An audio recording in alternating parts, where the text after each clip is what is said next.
चलिए सभी को गुड इवनिंग। जल्दी से जुड़ने का प्रयास कीजिएगा दोस्तों। बहुत ही महत्वपूर्ण जो है आपका सेशंस जैसे जैसे जो आपके दिन ढल रहे हैं, बीपीएससी का एग्जाम जो है नज़दीक आते जा रहा है और आपकी तैयारी भी उसी धार में है जो दोस्तों बढ़ती जा रही है। तो निश्चित रूप से आपके लिए बहुत ही महत्वपूर्ण है आपका जो वर्तमान का जो अभी प्रैक्टिस है, जो वर्तमान की जो अभ्यास है दोस्तों है जो वो 13/12/2024 को ही पता चलेगा कि आपने जो किस लेवल पे है जो तैयारी किया है। ये है जो बहुत ही महत्वपूर्ण है। तो जल्दी से जो जुड़ने का प्रयास कीजिएगा। बहुत ही महत्वपूर्ण है जो दोस्तों है जो लेक्चर है आपके लिए। जल्दी से जुड़ने का प्रयास कीजिएगा।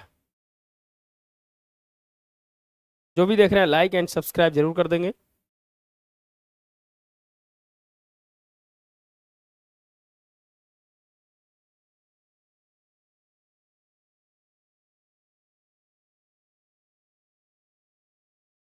जल्दी से जुड़िए। उसके बाद है जो फिर है जो हम अपने आज के सफर जो है 656 से जो स्टार्ट करेंगे। बहुत ही महत्वपूर्ण क्वेश्चन जो है, आप जितने भी क्वेश्चंस देख रहे हैं ना, सब क्वेश्चंस को आप जरूर है जो एक बार अपने दिमाग से जरूर गुजार दीजिएगा। चैलेंज करते हैं कि 50% से ऊपर क्वेश्चन है जो आपको जरूर है जो बीपीएससी में डायरेक्ट देखने के लिए मिलेंगे यहाँ से।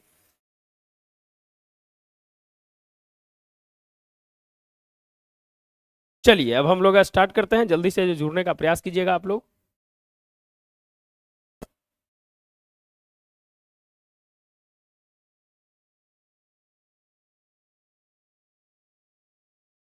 चलिए आज से जो पहला क्वेश्चन जो है 656 पे आ जाते हैं। अभी हाल में ही नीति आयोग द्वारा लॉन्च किए गए ग्रो पोर्टल का संबंध निम्नलिखित में से किस क्षेत्र से है? कृषि वानिकी के साथ प्रति भूमि पर हरित पट्टी का विकास करना, 0 से 5 वर्ष की आयु वर्ग के बच्चों में कुपोषण निवारण करना, प्रति बूंद अधिक फसल को है जो दोस्तों है जो कृषि के क्षेत्र से रिलेटेड है, दुधारी पशुओं की प्रति पशु दुग्ध उत्पादन में वृद्धि करना। बताइएगा ग्रो पोर्टल है जो दोस्तों है जो किससे रिलेटेड है? जो ग्रो पोर्टल है नीति आयोग का है जो किससे रिलेटेड है? जल्दी से कमेंट कीजिएगा। जल्दी से कमेंट है जो कीजिएगा।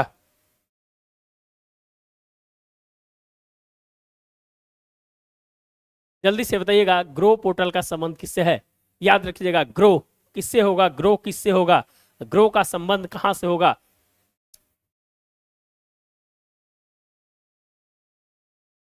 जल्दी से आपका आंसर आना चाहिए। बी आंसर आ रहा है, बी आंसर आ रहा है। और देखते हैं जो आंसर है जो क्या आता है। जल्दी से आंसर देखने का प्रयास कीजिएगा।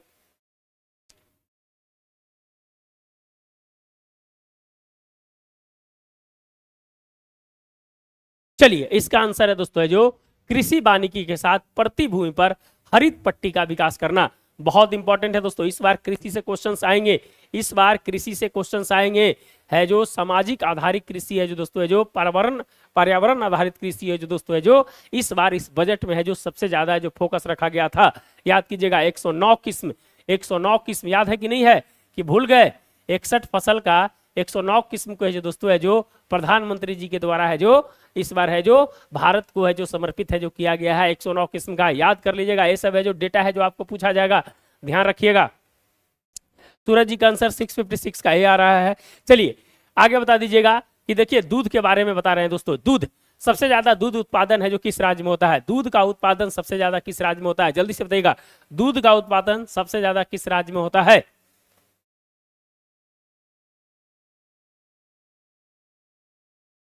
हाँ प्रवीण जी का आंसर ये आ रहा है, प्रवीण जी का आंसर ये आ रहा है, ये सही है। चलिए दूध का उत्पादन सबसे ज्यादा है जो दोस्तों है जो किस राज्य में है जो भारत का होता है? जल्दी से बताइएगा आंसर। और है जो अभी है जो A2A1 याद है कि नहीं है? हाल में जो FSSAI के द्वारा है जो दोस्तों है जो प्रोटीन पे भारत सरकार का जो आपत्ति था उसको लेकर A2A1 किस्म के दूध के बारे में हाल फिलहाल में चर्चा था। A1 A2 है जो क्या है बताइएगा? भारत में किस प्रकार का है जो दूध है जो भारत में जो पाया जाता है? A2 श्रेणी का कि A1 श्रेणी का? जल्दी से यूपी, बहुत बढ़िया। यूपी में है जो यूपी में दूध का है जो उत्पादन है जो किया जाता है। A2A1 किस्म क्या है बताइएगा? अच्छा बिहार में भैंस और गाय, बिहार में भैंस और गाय का, बिहार में बताइएगा भैंस का, बिहार में भैंस का दूध सबसे ज्यादा किस जिला में मिलता है बताइएगा? और है जो दोस्तों है जो इधर हो गया आपका गाय का दूध सबसे ज्यादा किस जिला में मिलता है? चलिए बसा की मात्रा भी बता दीजिएगा, बसा की मात्रा भी दोनों में बता दीजिएगा कि कितना होता है जो। जल्दी से कमेंट कीजिएगा।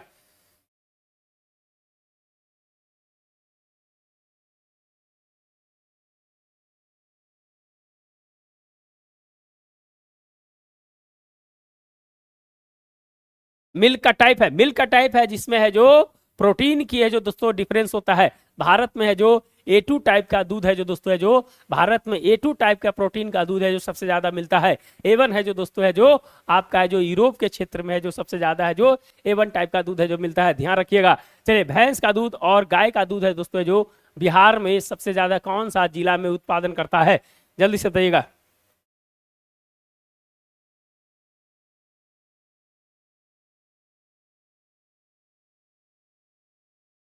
जल्दी से कमेंट कीजिएगा, भैंस का दूध और गाय का दूध, ये भी है जो क्वेश्चन पूछता है।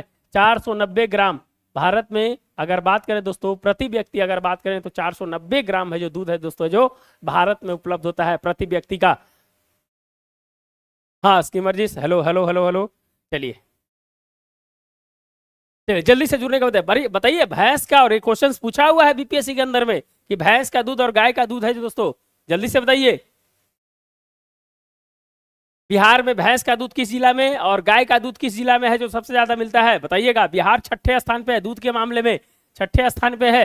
ये सब चीज है जो छोटा छोटा डेटा है, इकोनॉमिक सर्वे का डेटा है, ध्यान रखिएगा। चलिए आंसर नहीं आ रहा है। भैंस का दूध समस्तीपुर, भैंस का दूध समस्तीपुर में, और गाय का दूध है दोस्तों जो, हाँ सॉरी उल्टा उल्टा दे दिए, भैंस का दूध है जो मधुबनी में, और है दोस्तों जो गाय का दूध है जो समस्तीपुर में, गाय का दूध है जो समस्तीपुर में जो मिलता है, ध्यान रख लीजिएगा, लिख लीजिएगा, बहुत इंपॉर्टेंट है। चलिए चलिए, लाभ एवं निर्धनता बलात् श्रम का अर्थशास्त्र रिपोर्ट किस निकाय पर जारी किया जाता है, किस निकाय द्वारा जारी किया जाता है। लाभ एवं निर्धनता बलात् श्रम का अर्थशास्त्र रिपोर्ट किस निकाय द्वारा है जो जारी किया जाता है, बताइएगा। विश्व बैंक, संयुक्त राष्ट्र संघ, अंतर्राष्ट्रीय श्रम संघ, या दोस्तों विश्व आर्थिक संघ, बताइएगा।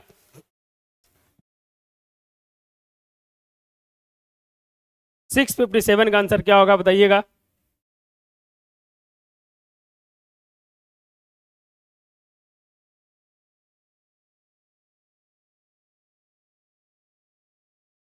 जल्दी से बताइएगा। लाभ एवं निर्धनता बलात् श्रम का अर्थशास्त्र का जो रिपोर्ट है दोस्तों है जो किस निकाय द्वारा जारी किया जाता है, विश्व बैंक, संयुक्त राष्ट्र संघ, अंतर्राष्ट्रीय श्रम संघ, या विश्व आर्थिक मंच, जल्दी से बताइएगा। आंसर आना चाहिए आपका।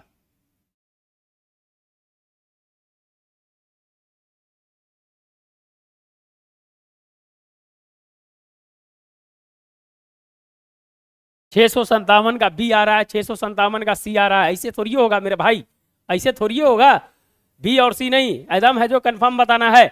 चलिए, अंतर्राष्ट्रीय श्रम संघ के द्वारा है जो दोस्तों है जो अंतर्राष्ट्रीय श्रम संघ के द्वारा है जो लाभ एवं निर्धनता बलात् श्रम का है जो दोस्तों रिपोर्ट है जो अंतर्राष्ट्रीय श्रम संघ के द्वारा है जो जारी किया जाता है, ध्यान रखिएगा। ILO इंटरनेशनल लेबर ऑर्गेनाइजेशन 1919 में जो जिसकी स्थापना हुआ था, 1919 में है जो एक अभी हाल फिलहाल में भारत विकास रिपोर्ट बताए थे ना, भारत रोजगार रिपोर्ट बताए थे कि नहीं बताए थे, भारत रोजगार रिपोर्ट भी है जो दोस्तों है जो अभी है जो ILO के साथ है जो दोस्तों है जो रिपोर्ट है जो जारी किया गया है, कुछ दिन पहले है जो हम बता रहे थे, याद कीजिएगा आप, याद कीजिएगा, ध्यान रखिएगा। चलिए, विश्व बैंक में, विश्व बैंक किस सम्मेलन के आधार पर दोस्तों बनाया गया था, वर्ल्ड बैंक और IMF को किस है जो सम्मेलन के आधार पर बनाया गया था, जल्दी से बताइएगा। विश्व बैंक और IMF को किस सम्मेलन के आधार पर बनाया गया था, जल्दी से बताइएगा। वर्ल्ड बैंक और है दोस्तों IMF को, जल्दी से बताइएगा, आंसर आते रहना चाहिए। विश्व बैंक किस प्रकार का ऋण देता है और IMF किस प्रकार का ऋण देता है, जल्दी से कमेंट कीजिएगा। दोनों में कितने देश हैं ये भी बताइएगा, आंसर आते रहना चाहिए, आंसर आते रहना चाहिए आप लोग का।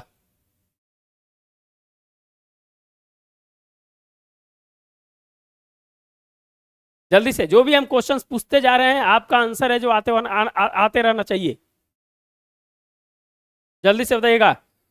स्टॉकहोम, स्टॉकहोम की ब्रेटन वुड कहां से, सूरज जी गलत मत कीजिए यार, गलत मत कीजिए, ब्रेटन वुड सम्मेलन कितना बार बताए हैं, ब्रेटन वुड सम्मेलन याद है कि नहीं, 1994 बताए हैं कि नहीं बताए हैं, बताइए।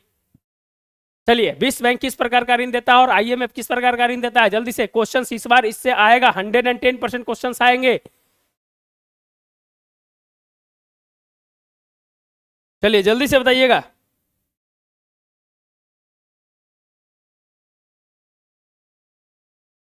वर्ल्ड बैंक किस प्रकार का ऋण देता है और आईएमएफ किस प्रकार का ऋण देता है?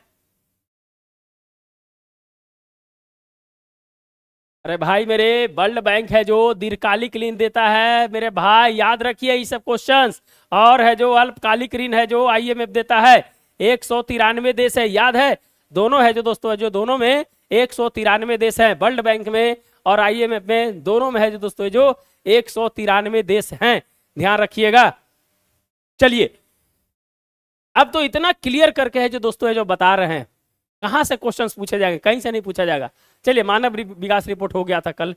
अच्छा, ये कुछ क्वेश्चंस है जो रह गया था। चलिए,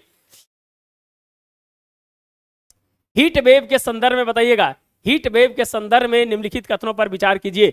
हीट वेव के लिए किसी स्थान का अधिकतम तापमान मैदानी इलाकों के लिए कम से कम 40 डिग्री सेल्सियस और पहाड़ी क्षेत्रों के लिए कम से कम 30 डिग्री सेल्सियस तक होना चाहिए। जब समान से विचलन 6.4 डिग्री सेल्सियस से अधिक हो तो गंभीर हीट वेव घोषित की जाती है। ऊपर दिए गए कथनों पर कौन सा कथन सही है? 6 क्वेश्चन आ रहा है, इसको लिख लीजिए आप। क्वेश्चन हीट वेव से क्वेश्चन इस बार आने जा रहा है भैया मेरे, VVI क्वेश्चन है, इसको लिख लीजिए। क्वेश्चन है जो 110% आ रहा है क्वेश्चन हीट वेव से इस बार। चलिए, दीर्घकालीन वर्ल्ड बैंक देता है, हाँ दीर्घकालीन, दीर्घकालीन प्रवीण जी वही है, दीर्घकालीन है जो वर्ल्ड बैंक है जो देता है, और है जो अल्पकालिक है दोस्तों है जो आईएमएफ है जो देता है।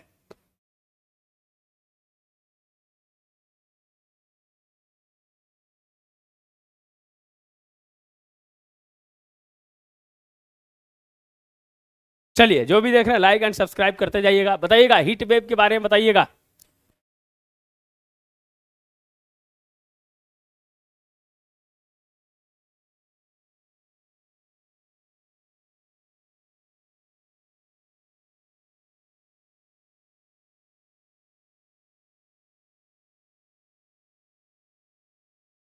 सिक्स 59 का बी आ रहा है, 659 का बी आ रहा है, 659 का बी आ रहा है। चलिए देखते हैं भैया कि बी कैसे आ रहा है जो।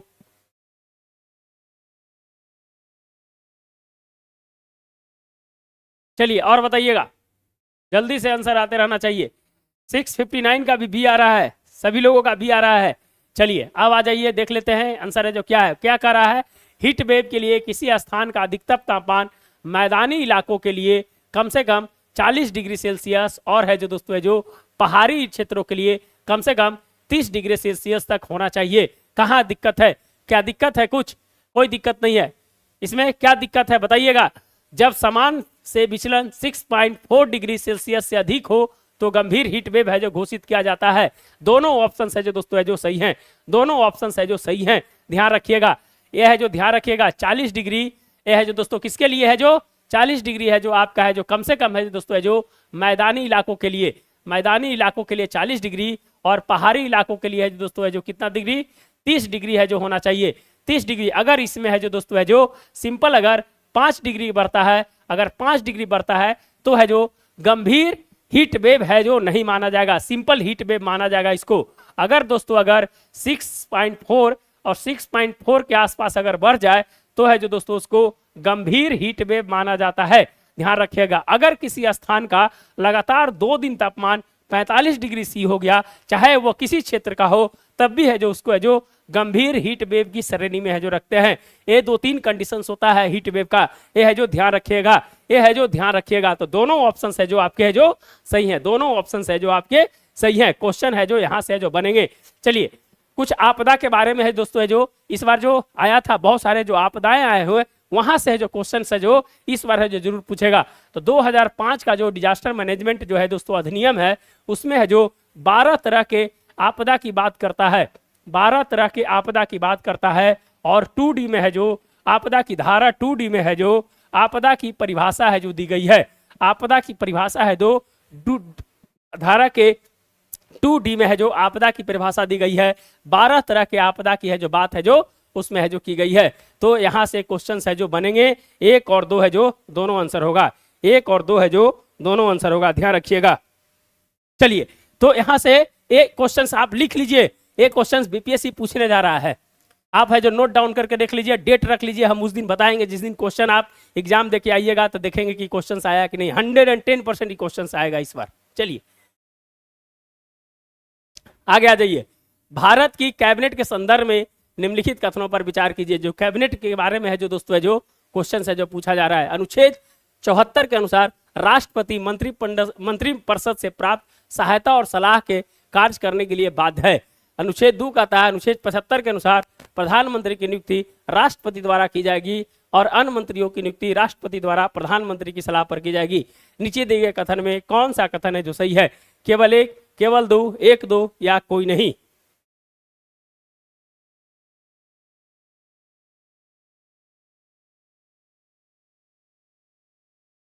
चलिए, जो भी देख रहे हैं लाइक एंड सब्सक्राइब करते जाइएगा। जो भी देख रहे हैं लाइक एंड सब्सक्राइब करते जाइएगा।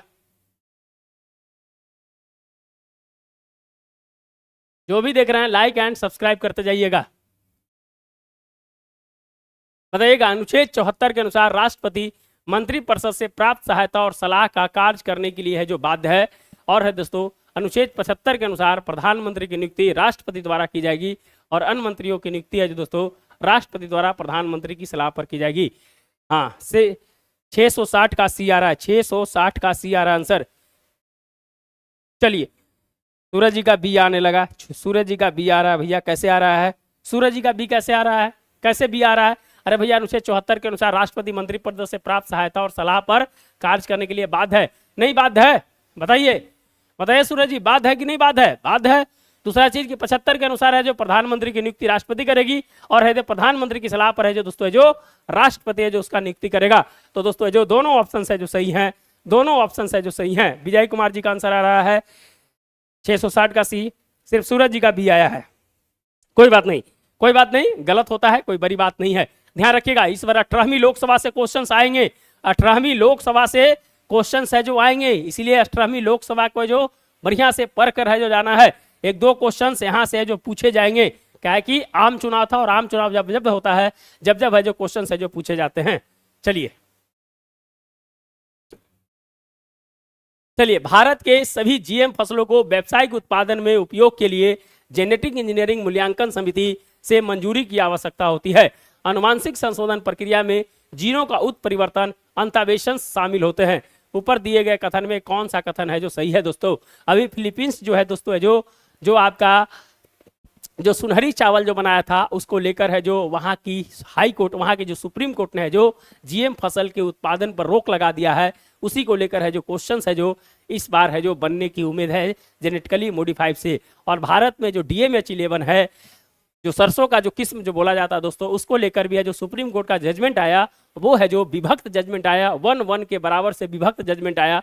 तो इसलिए ये टॉपिक इस बार है जो बहुत ज्यादा चर्चा में है।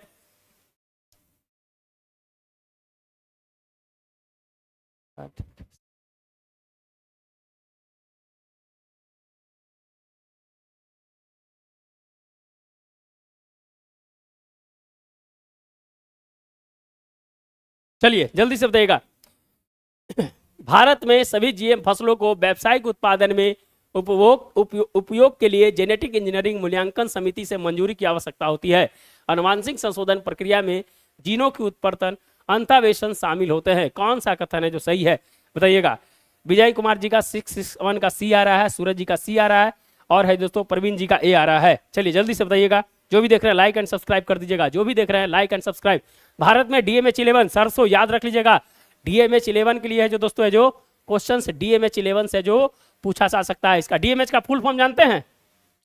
DMH का फुल फॉर्म जानते हैं कि नहीं जानते हैं? बताइएगा। चलिए, सभी का सी आ रहा है, प्रवीण जी का ए आ रहा है, कोई बात नहीं है। 1 और 2 है जो दोनों है जो सही है दोस्तों। जेनेटिकली इंजीनियरिंग से है जो दोस्तों है जो क्या होता है, मूल्यांकन समिति से है जो उसकी मंजूरी की आवश्यकता होती है। और अनुवांशिक संशोधन प्रक्रिया में जीनों का उत्परिवर्तन और अंतःवेशन है जो शामिल होता है। चलिए, DMH किसका है? सरसों की किस्म है, सरसों की किस्म है दोस्तों, जेनेटिकली मॉडिफाइड DMH11 है जो दोस्तों है जो किसने बनाया, किस यूनिवर्सिटी ने बनाया है? बताइएगा, किस यूनिवर्सिटी ने बनाया है वो भी बताइएगा आप। चलिए, निम्नलिखित कथनों पर विचार कीजिए। गांधी जी ने वर्ष 1894 में नेटाल इंडियन कांग्रेस की स्थापना किया था। वर्ष 1903 में जोहान्सबर्ग में उन्होंने ट्रांसवल ब्रिटिश इंडियन एसोसिएशन की स्थापना किया। वर्ष 1904 में डरबन में उन्होंने फिनिक्स सेटलमेंट की स्थापना की। ऊपर दिए कथनों में से कौन सा कथन सही है? केवल 1 2 2 3, केवल 3 या 1 2 3? कौन सा कथन है जो दोस्तों सही है 6:2 का?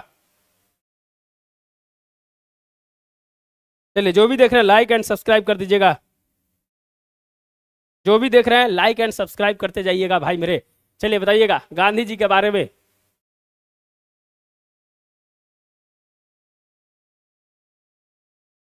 जल्दी से कमेंट कीजिएगा 6:2 का।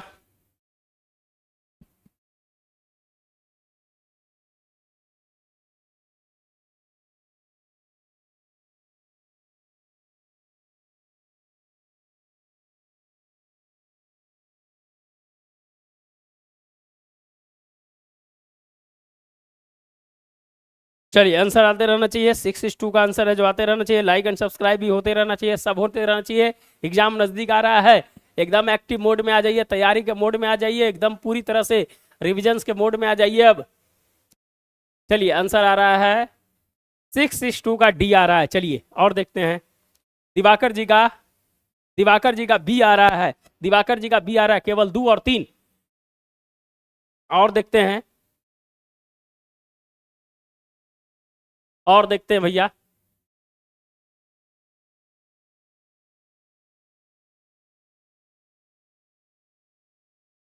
चलिए, सभी लोगों का आंसर है जो डी आ रहा है, सभी लोगों का आंसर है जो डी आ रहा है 6:2 का। चलिए, एक चीज हम बता देते हैं आपको। दिवाकर जी ने 1894 की जगह, इनको दिमाग में होगा 1893। नटाल इंडिया कांग्रेस की स्थापना है जो दोस्तों है जो वास्तविक रूप से 1893 में ही की गई थी।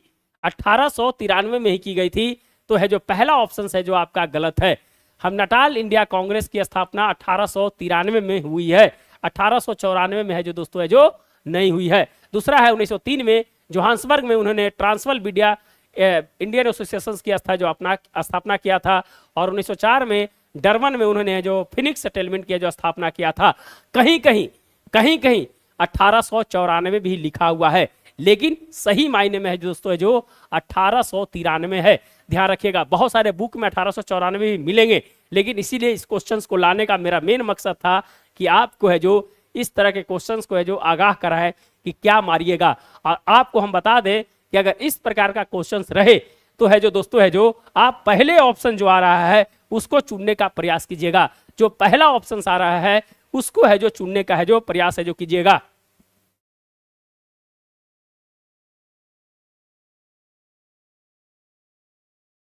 चलिए, चलिए एक बार हम लोग देख ले क्या, एक बार देख ले क्या नटाल इंडिया कांग्रेस। एक बार देख लेते हैं यार, एक बार देख लेते हैं नटाल इंडिया कांग्रेस।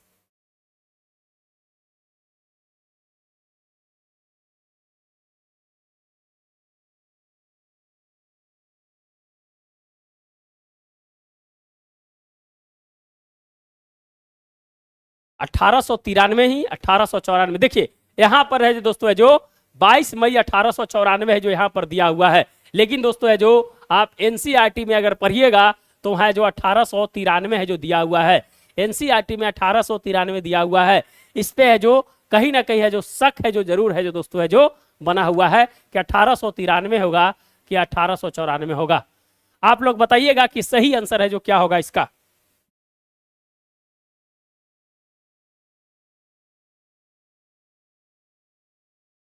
ध्यान रखिएगा 22 मई 1894 है जो दोस्तों है जो यहां भी है जो दे रहा है 1894।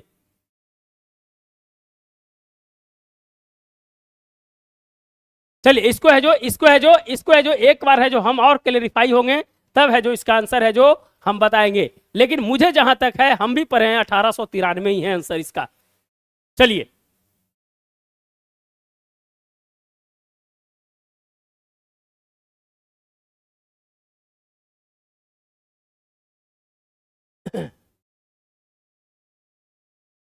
चलिए किसी अर्थव्यवस्था में कुल प्रजनन दर को किस रूप में है जो परिभाषित किया जाता है।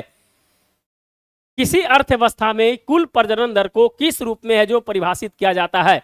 एक वर्ष में जनसंख्या में प्रति 1000 व्यक्तियों पर जन्म लेने वाले बच्चों की संख्या, किसी दी गई जनसंख्या में एक दंपत्ति के जीवन काल में उनसे जन्मे बच्चों की संख्या, जन्म दर में घटा मृत्यु दर, एक महिला की गर्भधारण आयु के अंत तक उनसे जन्मे जीवित बच्चों की औसत संख्या, किसको है जो दोस्तों है जो कुल प्रजनन दर है जो कहा जाता है, टोटल फर्टिलिटी रेट है जो कहा जाता है। बताइएगा।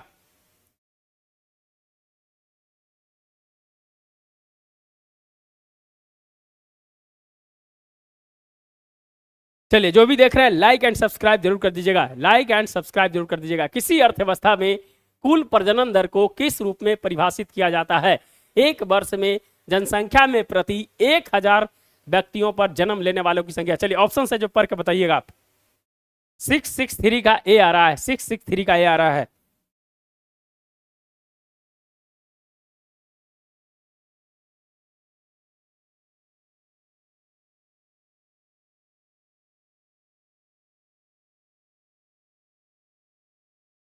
सिक्स सिक्स थ्री का क्या आ रहा है भैया? ए आ रहा है, ए आ रहा है, अच्छा ए आ रहा है। विजय कुमार जी का बी आ रहा है। चलिए, टोटल फर्टिलिटी रेट भारत का कितना है? 2.1 है, ध्यान रखिएगा। भारत का है दोस्तों है जो 2.1 है, जो TFR है। चलिए, सभी का बी आ रहा है, किन्हीं का सी आ रहा है, किन्हीं का डी आ रहा है। चलिए, तो दोस्तों है जो टोटल फर्टिलिटी रेट उसको कहते हैं एक महिला की गर्भधारण आयु के अंत तक उनसे जन्मे जीवित बच्चों की औसत संख्या को दोस्तों है जो TFR है जो कहा जाता है। TFR कहा जाता है एक महिला की गर्भधारण आयु के अंत तक उनसे जन्मे जीवित बच्चों की औसत संख्या को दोस्तों है जो TFR कहा जाता है। डी आंसर होगा, डी आंसर होगा, ध्यान रखिएगा, ध्यान रखिएगा। बहुत इंपॉर्टेंट है, बहुत इंपॉर्टेंट क्वेश्चन है ये, बहुत इंपॉर्टेंट। जितने हम क्वेश्चंस ला रहे हैं ना, सब है जो दोस्तों है जो बहुत ही महत्वपूर्ण क्वेश्चन है आपके लिए। चलिए आगे बढ़ते हैं। भारतीय अर्थव्यवस्था के सेक्टरों के संदर्भ में निम्नलिखित युगों पर विचार कीजिए। ये है जो आर्थिक गतिविधियां हैं, ये है जो सेक्टर है दोस्तों। कृषि उत्पादन का भंडारण द्वितीय सेक्टर, डेयरी फार्म प्राथमिक सेक्टर, खनिज की खोज तृतीय सेक्टर, कपड़ा बुनाई द्वितीय सेक्टर। उपयुक्त तुक में से कितने सही सुमेलित हैं? केवल एक, केवल दो, केवल तीन या सभी चार?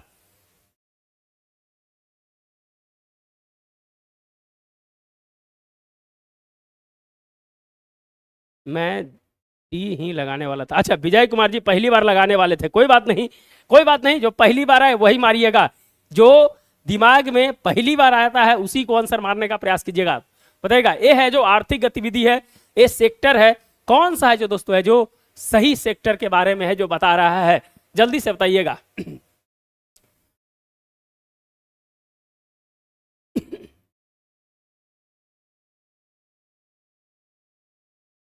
664 का ए आंसर आ रहा है, केवल एक आ रहा है। और बताइएगा। परवीन कुमार जी का 664 का बी आ रहा है। और बताइएगा।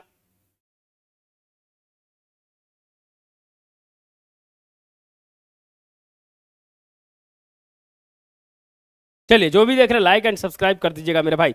जो भी देख रहे हैं आपसे उम्मीद करते हैं कि आप जरूर है जो लाइक एंड सब्सक्राइब जरूर करें।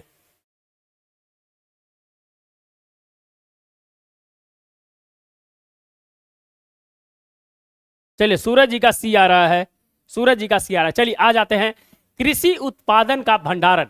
अगर दोस्तों, अगर देखिए, अगर सिर्फ कृषि का था, अगर सिर्फ कृषि का था तो हमारा है जो प्राथमिक सेक्टर में चला जाता। लेकिन क्या है? कृषि उत्पादन का भंडारण है जो दोस्तों है जो जब हम भंडारण कर रहे हैं तो कहीं ना कहीं है जो हमारा क्या हो रहा है, विनिर्माण की जो बात है जो वहां पर है जो हो रही है। इसीलिए है जो दोस्तों है जो ये है जो द्वितीय सेक्टर में हो जाएगा। दूसरा चीज की है जो डेयरी फार्म, डेयरी फार्म जो है दोस्तों है जो ये है जो प्राथमिक सेक्टर का है जो चीज है। डेयरी फार्म है जो हमारा प्राथमिक सेक्टर का चीज है। खनिज की खोज ये है जो दोस्तों है जो प्राकृतिक चीज है, इसीलिए है जो प्राथमिक सेक्टर का होगा। और कपड़ा बुनाई है जो दोस्तों है जो ये है जो हमारा है जो क्या है? कपड़ा बुनाई। बताइएगा, कपड़ा बुनाई कौन सा क्षेत्र में होगा? बताइएगा, कपड़ा बुनाई है जो कौन सा क्षेत्र में होगा? बताइए, कपड़ा बुनाई कौन सा क्षेत्र में होगा?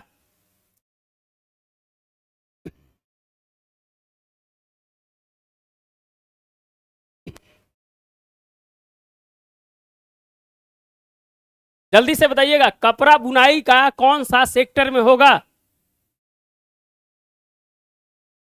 यह है जो दोस्तों है जो सर्विस सेक्टर में है जो इसको है जो माना जाता है। इसको है जो सर्विस सेक्टर में है जो इसको है जो माना जाता है। तो आपका है जो दोस्तों है जो दो ऑप्शन सही होगा, पहला, पहला और दूसरा है जो दोस्तों है जो यह है जो सही होगा। केवल दो है जो सही आंसर होगा, केवल दो है जो सही आंसर होगा। हाँ,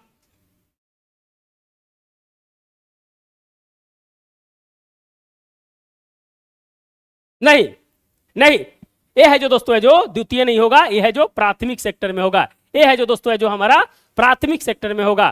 कपड़ा बुनाई है जो दोस्तों है जो हमारा प्राइम नहीं, टर्सरी में कैसे होगा, टर्सरी में सर्विस सेक्टर होता है, टर्सरी में सर्विस सेक्टर होता है, तीसरा नहीं होगा, प्राथमिक सेक्टर होगा, प्राथमिक सेक्टर होगा दोस्तों, ध्यान रखिएगा। चलिए, तो है जो दोस्तों कृषि उत्पादन का भंडारण आपका है जो द्वितीय में है, और डेयरी फार्म जो है दोस्तों है जो आपका है जो प्राथमिक में है। आपका है जो दो ऑप्शन है जो आपका सही है।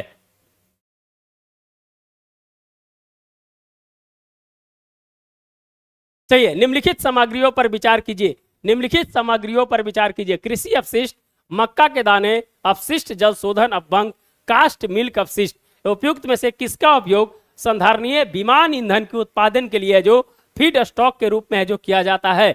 किसका है जो दोस्तों है जो प्रयोग है जो विमानन ईंधन के उत्पादन के लिए है जो किया जाता है, बताइएगा। कृषि अपशिष्ट, मक्के के दाने, अपशिष्ट जल शोधन अपभंग, कास्ट मिल अपशिष्ट।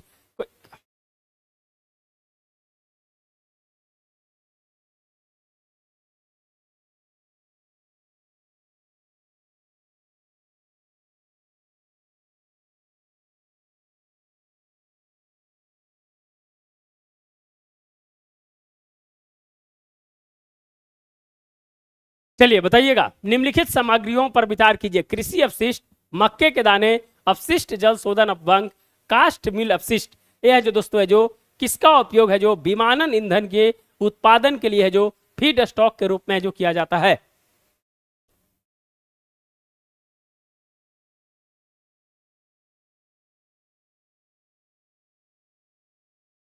चलिए, जो भी देख रहे हैं लाइक एंड सब्सक्राइब कर दीजिएगा, जल्दी से बताइएगा विमानन ईंधन के उत्पादन में किसका किया जाता है?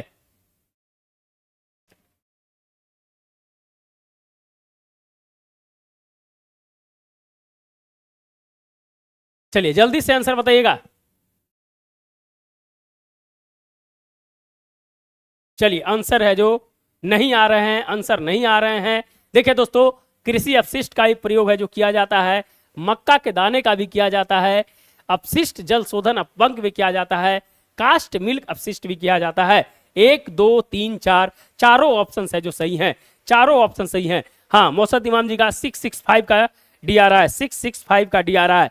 तो है जो दोस्तों है जो चारों है जो दोस्तों है जो विमानन ईंधन के फीड स्टॉक में किया जाता है, फीड स्टॉक में जो किया जाता है, ध्यान रखिएगा।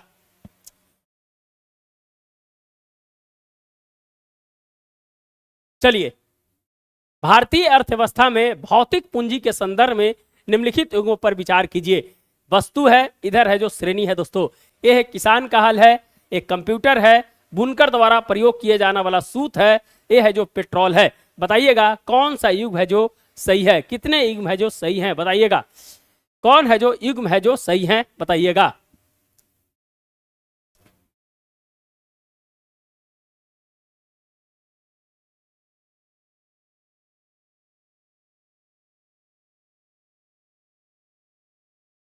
चलिए, भारतीय अर्थव्यवस्था के भौतिक पूंजी के संदर्भ में जो फिजिकल पूंजी है, जो दोस्तों फिजिकल पूंजी है, उसके बारे में पूछ रहा है कि कौन सा है जो सही है दोस्तों। किसान का हल, कंप्यूटर, बुनकर द्वारा प्रयोग किए जाने वाला सूत और पेट्रोल। बताइएगा कौन सा है जो दोस्तों है जो उसके श्रेणी में है जो रखा जाता है।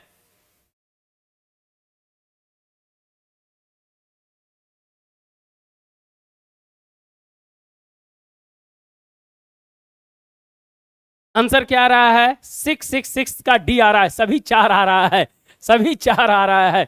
चलिए, सभी चार कैसे होगा, सभी चार कैसे होगा, मौसद इमाम जी बताइएगा।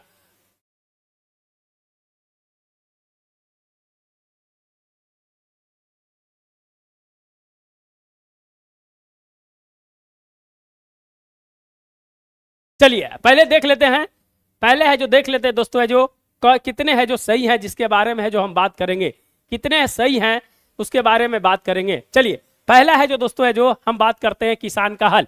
ये है जो दोस्तों किसान का जो हल है, किसान का हल क्या है? ये है जो फिजिकल है, क्या है? फिजिकल पूंजी है, जो किसान हल बनाता है वो है जो क्या होता है? फिजिकल पूंजी होता है कि नहीं होता है?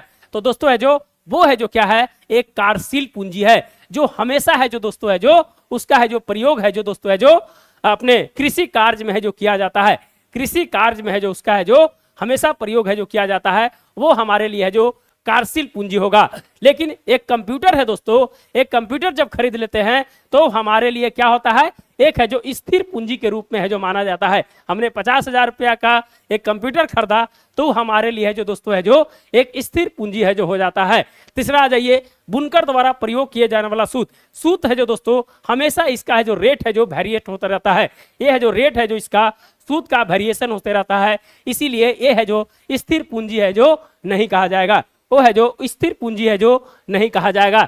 चलिए, पेट्रोल, पेट्रोल का है जो दाम है दोस्तों क्या है, हमेशा है जो वैरी है जो करते रहता है। पेट्रोल का काम है जो हमेशा वैरी किया जाता है, यह है जो कार्यशील पूंजी में है जो माना जाएगा। केवल 3 है जो इसका सही आंसर होगा, केवल 3 है जो माने सी, 1, 2 और 3, 3 है जो दोस्तों है जो सही है।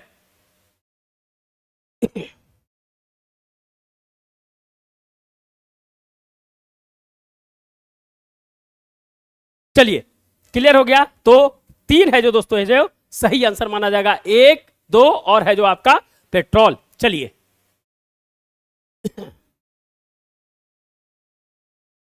विदेशी बैंकों के साथ व्यवहार करते समय भारतीय रिजर्व बैंक के द्वारा अधिरोपित नियमों के संदर्भ में निम्नलिखित कथनों पर विचार कीजिए। जो बैंक है जो दोस्तों है जो विदेशी बैंक अगर हमारे के यहाँ अपनी है जो शाखा खोलती है तो उसके लिए क्या नॉर्म्स है बताइएगा, क्या नॉर्म्स है बताइएगा। पहला है कि भारत में पूर्ण स्वामित्व वाले सहायक बैंकों के लिए कोई न्यूनतम पूंजी की आवश्यकता नहीं होगी। दूसरा है, भारत में पूर्ण स्वामित्व वाले सहायक बैंकों के लिए बोर्ड सदस्यों में कम से कम 50% भारतीय नागरिक होना चाहिए। निम्नलिखित में से कौन से कथन है जो सही है? 1, 2, 1, 2, ना तो 1 ना तो 2। चलिए, जो भी देख रहे हैं लाइक एंड सब्सक्राइब कर दीजिएगा मेरे भाई, जो भी देख रहे हैं लाइक एंड सब्सक्राइब कर दीजिएगा, जो भी देख रहे हैं लाइक एंड सब्सक्राइब कर दीजिएगा। बहुत महत्वपूर्ण क्वेश्चंस डायरेक्ट है जो आपको बीपीएससी के क्वेश्चंस में देखेंगे। कितना है, हम लोग 667 पे पहुंच चुके हैं। बहुत महत्वपूर्ण और बहुत है जो दोस्तों है जो एक है जो नए प्रकार का क्वेश्चंस है जो आपको देखने के लिए मिलेगा।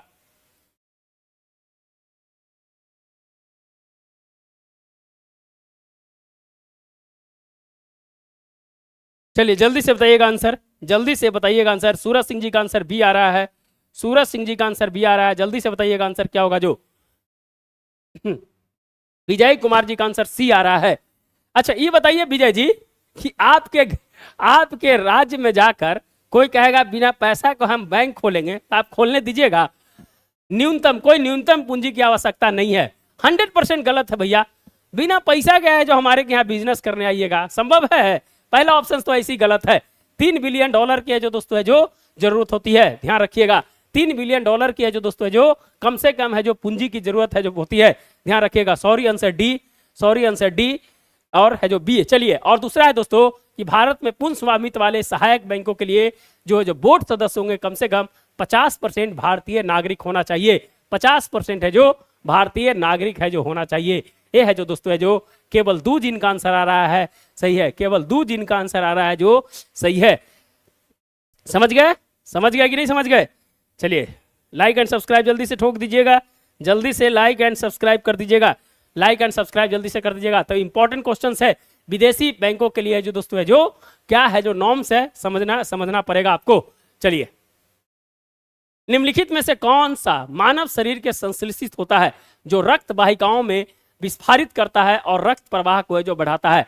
Nitric oxide, nitrous oxide, nitrogen dioxide, nitrogen pentoxide. कौन है जो दोस्तों है जो मानव शरीर में संश्लेषित होता है और रक्त वाहिकाओं को है जो विस्फारित करता है और रक्त प्रवाह में है जो मदद करता है या रक्त प्रवाह को बढ़ाता है? बताइएगा। सॉरी सर, नहीं दिखा ही नहीं। अच्छा, कोई बात नहीं, कोई बात नहीं, कोई बात नहीं। चलिए, जो भी देख रहे हैं लाइक एंड सब्सक्राइब कर दीजिएगा। अपने दोस्तों के भी, जितने भी देख रहे हैं कम से कम अपने दोस्तों के भी शेयर कर दीजिए। और हम आपको वादे के साथ कहते हैं कि बीपीएससी में आपको डायरेक्ट क्वेश्चंस है जो देखने के लिए मिलेगा यहाँ से। जब है जो पूरा वीडियो देख लेते हैं 50% क्वेश्चंस डायरेक्ट है जो मार के आइएगा आप।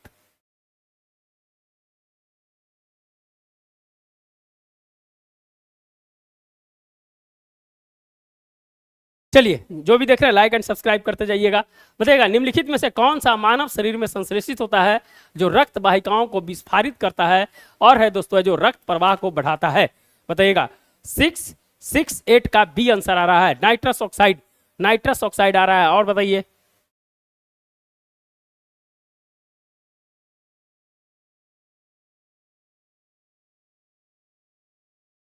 चलिए जल्दी से आंसर बताइएगा।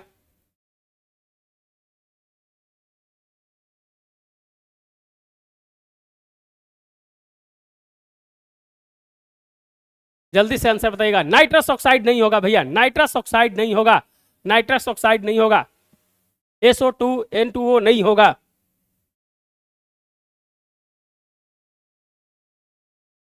चलिए जल्दी से बताइएगा आंसर, जल्दी से आंसर बताइएगा क्या होगा जो। चलिए आंसर है जो इसका नाइट्रिक ऑक्साइड होगा। नाइट्रिक ऑक्साइड एनो है जो दोस्तों है जो क्या करता है, जो मानव शरीर में संश्लेषित होता है और है दोस्तों जो रक्त वाहिकाओं को जो विस्फारित करता है और रक्त प्रवाह को बढ़ाता है, इसका नाम है नाइट्रिक ऑक्साइड है जो नाम है, नाइट्रिक ऑक्साइड है जो उसका नाम है। चलिए आगे है, मेम्ब्रेन बायोरिएक्टर की चर्चा प्राय किस संदर्भ में की जाती है। मेम्ब्रेन बायोरिएक्टर की चर्चा है जो किसके संदर्भ में है जो की जाती है। एक मिनट, एक फोन आ रहा है।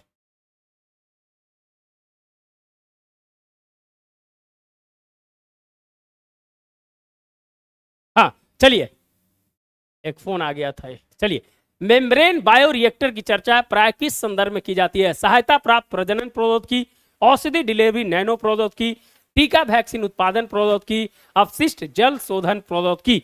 बहुत चर्चा में था, प्रधानमंत्री जी के द्वारा है जो दोस्तों है जो इस वर्ड को भी है जो 15 अगस्त को बोला गया था, याद कीजिएगा। चलिए जो भी देख रहे हैं लाइक एंड सब्सक्राइब कर दीजिएगा मेरे भाई, जो भी देख रहे हैं लाइक एंड सब्सक्राइब कर दीजिएगा मेरे भाई, लाइक एंड सब्सक्राइब कर दीजिएगा।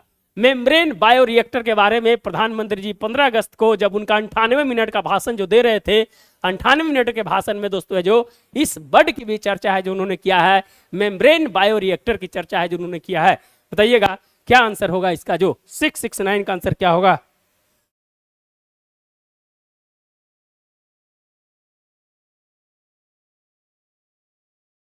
सिक्स सिक्स नाइन का सी आंसर आ रहा है, टीका वैक्सीन उत्पादन प्रौद्योगिकी। और बताइए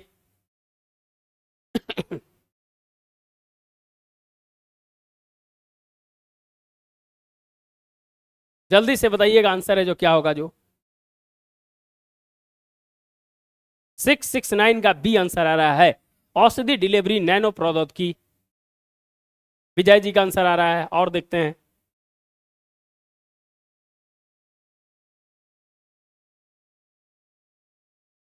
चलिए आंसर है जो दोस्तों है जो आंसर है जो नहीं आया, यह है जो दोस्तों अपशिष्ट जल शोधन प्रौद्योगिकी के लिए जो दोस्तों मेम्ब्रेन बायोरिएक्टर की चर्चा है जो दोस्तों है जो की जाती है, जिसके संदर्भ में है जो प्रधानमंत्री जी ने चर्चा किया था।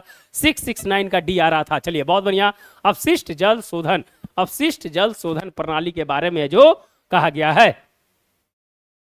चलिए आगे आ जाइए। बिहार सरकार के एक्वेटिक इंसेफ्लाइटिस सिंड्रोम प्रभावित जिलों के अस्पतालों में डॉक्टर की उपस्थिति दर्ज करने के लिए कौन सा ऐप लॉन्च किया गया है। ई संजीवनी ऐप, स्वास्थ्य Bihar app, my hospital app and है जो दर्पण प्लस ऐप। बताइएगा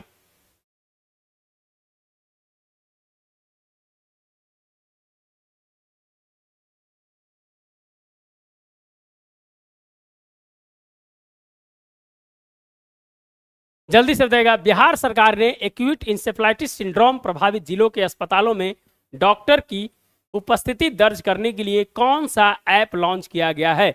ई संजीवनी, स्वास्थ्य बिहार, माई हॉस्पिटल, दर्पण प्लस ऐप।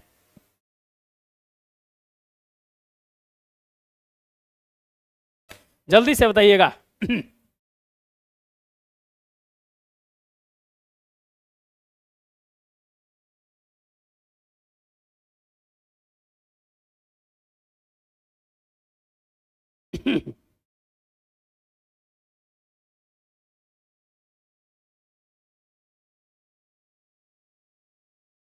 सिक्स 670 का सी आ रहा है, 670 का डी आ रहा है। बताइएगा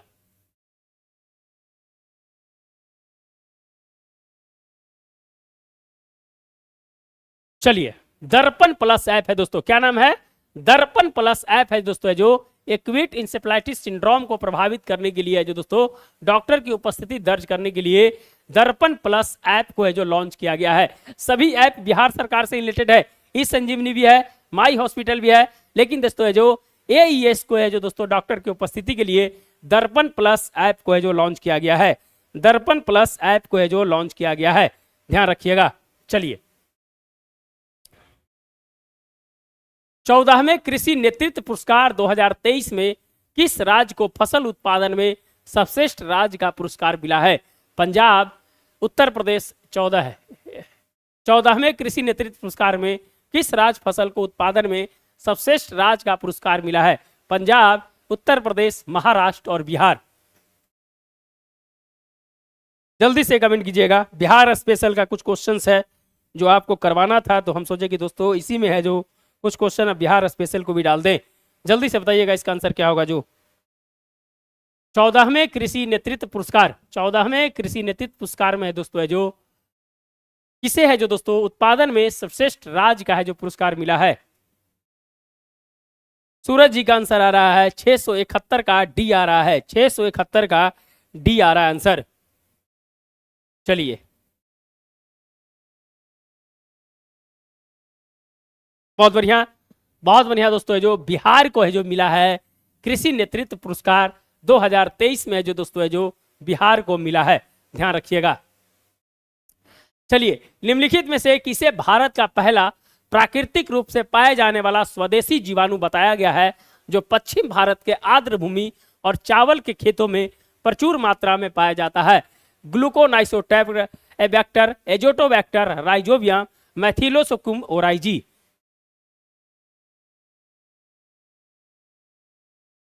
चलिए लाइक एंड सब्सक्राइब कर दीजिएगा मेरे भाई, लाइक एंड सब्सक्राइब कर दीजिएगा, लाइक एंड सब्सक्राइब जरूर कर दीजिएगा, लाइक एंड सब्सक्राइब करते जाइएगा आप लोग।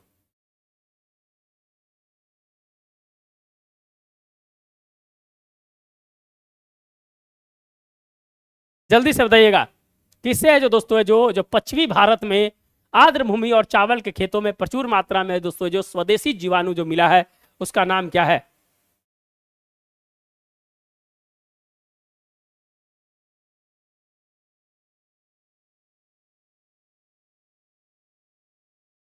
चलिए जो भी देख रहे हैं लाइक एंड सब्सक्राइब कर दीजिएगा, जो भी देख रहे हैं लाइक एंड सब्सक्राइब कर दीजिएगा।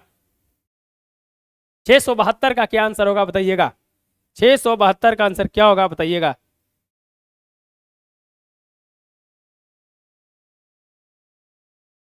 चलिए बताइएगा 672 का आंसर क्या होगा।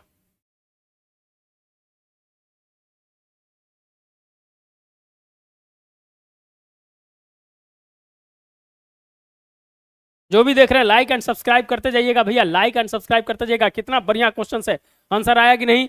672 का डी आ रहा है, बढ़िया, बहुत बढ़िया। मिथिलोल की मिल और ओराइजी है जो दोस्तों है जो ये मिला है पश्चिम भारत के आर्द्र भूमि और चावल के खेतों में प्रचुर मात्रा में है जो मिला है। चलिए आर्द्र भूमि के बारे में कितने हैं भारत में, रिविजन करवा देते हैं। आर्द्र भूमि बताइएगा भारत में कितने हैं, बिहार में कितने हैं बताइएगा, सबसे ज्यादा किस राज्य में है ये भी बता दीजिएगा, सबसे ज्यादा किस राज्य में है बता दीजिएगा। भारत में कितने आर्द्र भूमि है और है दोस्तों बिहार में कितने हैं, राज्य सबसे ज्यादा किस राज्य में है और बता दीजिएगा किस राज्य में नहीं है, एक भी है जो आर्द्र भूमि उस राज्य में नहीं है। चलिए चारों का आंसर बता दीजिएगा, जल्दी से लिख के जल्दी से बताइएगा।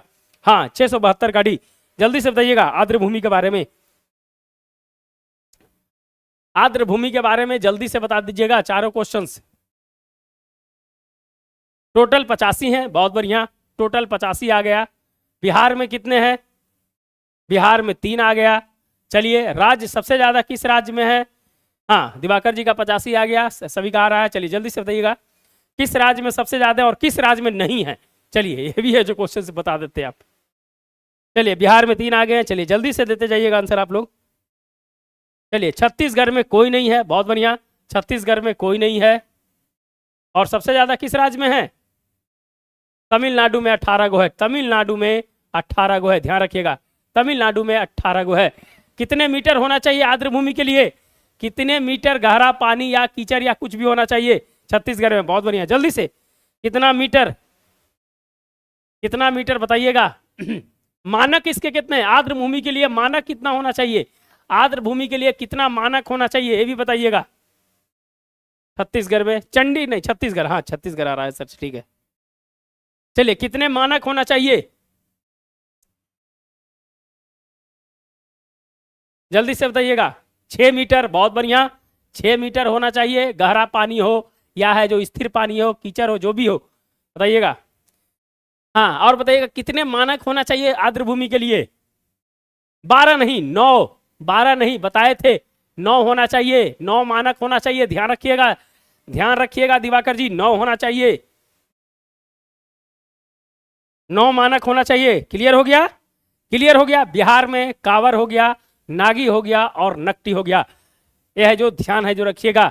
3 है जो बिहार में है, कांवर हो गया, नागी हो गया और है जो नकटी हो गया। चलिए तो है दोस्तों है जो आर्द्र भूमि के बारे में है जो हमने आपको पूरा है जो क्लियर है जो किया है।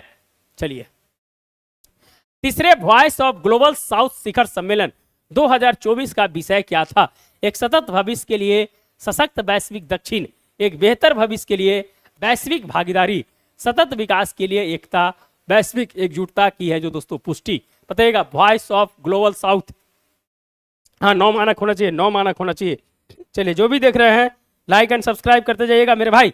बहुत बेहतरीन क्वेश्चन है जो आपको मिल रहा है, तो लाइक एंड सब्सक्राइब करने में क्यों डर रहे हैं मेरे भाई?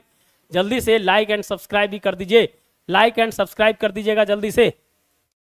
हाँ 9 मानक होना चाहिए। तीसरे वॉइस ऑफ ग्लोबल साउथ शिखर सम्मेलन भारत में हुआ था दोस्तों, वर्चुअल हुआ था, प्रधानमंत्री जी के नेतृत्व में हुआ था। तो दोस्तों जो इसका है जो थीम क्या है जल्दी से लाइक एंड सब्सक्राइब करते जाइएगा। जल्दी से बताइएगा तीसरे वॉइस ऑफ ग्लोबल साउथ। बहुत पावरफुल आगे आने वाला समय में दोस्तों जो ग्लोबल साउथ जो है, जो हमारा नीचे का देश है, चाहे दक्षिण अमेरिका हो, चाहे अफ्रीका के कुछ देश है, चाहे भारत हो गया, तो दोस्तों है जो ये है जो सबसे ज्यादा पावरफुल है जो देश है जो आने वाला समय में ये है जो संगठन है जो बनने जा रहा है। चलिए विजय कुमार जी का आंसर आ रहा है 673 का ए आ रहा है, दिवाकर जी का ए आ रहा है, मौसद इमाम जी का सी आ रहा है, सूरज जी का बी आ रहा है। चलिए देखते हैं। चलिए बहुत बढ़िया। एक सतत भविष्य के लिए एक सशक्त वैश्विक दक्षिण, एक सशक्त भविष्य के लिए सशक्त वैश्विक दक्षिण, ये ऑप्शन है दोस्तों जो ग्लोबल साउथ शिखर सम्मेलन का है जो क्या है थीम है, ध्यान रखिएगा। चलिए भारत के संदर्भ में हल्बी, हो और कुई शब्द किससे संबंधित है? पारंपरिक नृत्य के रूप में, आदिवासी भाषाओं के रूप में, प्राचीन लिपियां के रूप में या क्षेत्रीय त्योहार के रूप में? 674 का बताइएगा क्या आंसर होगा जो। चलिए जो भी देख रहे हैं मेरे भाई लाइक एंड सब्सक्राइब कर दीजिएगा। ये क्वेश्चंस आपको डायरेक्ट बीपीएससी में देखने के लिए मिलेगा। लाइक एंड सब्सक्राइब जरूर कर दीजिएगा, लाइक एंड सब्सक्राइब जरूर कर दीजिएगा। 674 तक पहुंच गए। मेरा टारगेट है कि 1500 तक पहुंचाना है। 1500 में 50 से 65 क्वेश्चन है जो डायरेक्ट आपको है जो दिखेगा बीपीएससी में। डायरेक्ट है जो क्वेश्चन है जो दिखेंगे 50 से 65%, ये है जो ध्यान रखिएगा आप। चलिए लाइक एंड सब्सक्राइब करते जाइएगा। तो दोस्तों है जो हल्बी, हो और कुई शब्द है जो किससे संबंधित है? पारंपरिक नृत्य के रूप में, आदिवासी भाषा के रूप में, प्राचीन लिपिया के रूप में और क्षेत्रीय है जो दोस्तों त्योहार के रूप में। जल्दी से बताइएगा। 674 का बी आ रहा है आंसर। सूरज जी का 674 का बी आ रहा है। जल्दी से है जो आप लोग है जो लाइक एंड सब्सक्राइब कर दीजिएगा। जल्दी से बताइएगा हल्बी, हो और कुई।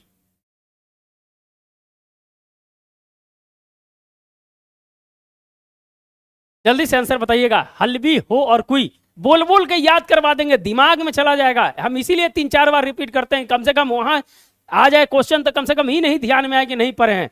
पढ़े हैं, कहीं ना कहीं पढ़े हैं, मार के आइएगा आप वहां से। जल्दी से बताइएगा हल्बी, हो और कुई, आंसर आना चाहिए। लाइक एंड सब्सक्राइब कर दीजिएगा मेरे भाई। जो नहीं किए हैं हम आपसे नम्र निवेदन करते हैं, और आपका अधिकार नहीं, मेरा अधिकार है और आपका कर्तव्य है कि है जो जरूर लाइक एंड सब्सक्राइब करें। चलिए बताइएगा आंसर नहीं आ रहा है तो दोस्तों है जो ये है जो आदिवासी भाषाएं हैं हल्बी, हो और कुई। हल्बी, हो और कुई है जो दोस्तों है जो क्या है ये है जो आदिवासी भाषाएं हैं। चलिए, कुजनेट वर्क्स निम्नलिखित में से किसके बीच है जो संबंध को निरूपित करता है? कुजनेट वर्क है जो दोस्तों है जो किसके संबंध में बताता है, जिसको बोलते हैं के, इसी को बोलते हैं दोस्तों है जो के, कुजनेट वर्क। के को ही दोस्तों है जो कुजनेट वर्क कहते हैं, और किसको है जो संबंध है जो स्थापित करता है? आय असमानता और आर्थिक विकास, आर्थिक वृद्धि और मुद्रास्फीति दर, बेरोजगारी और ब्याज दर, जनसंख्या वृद्धि और तकनीकी उन्नति। बताइएगा। 674 का बी आ रहा है। चलिए, बहुत बढ़िया।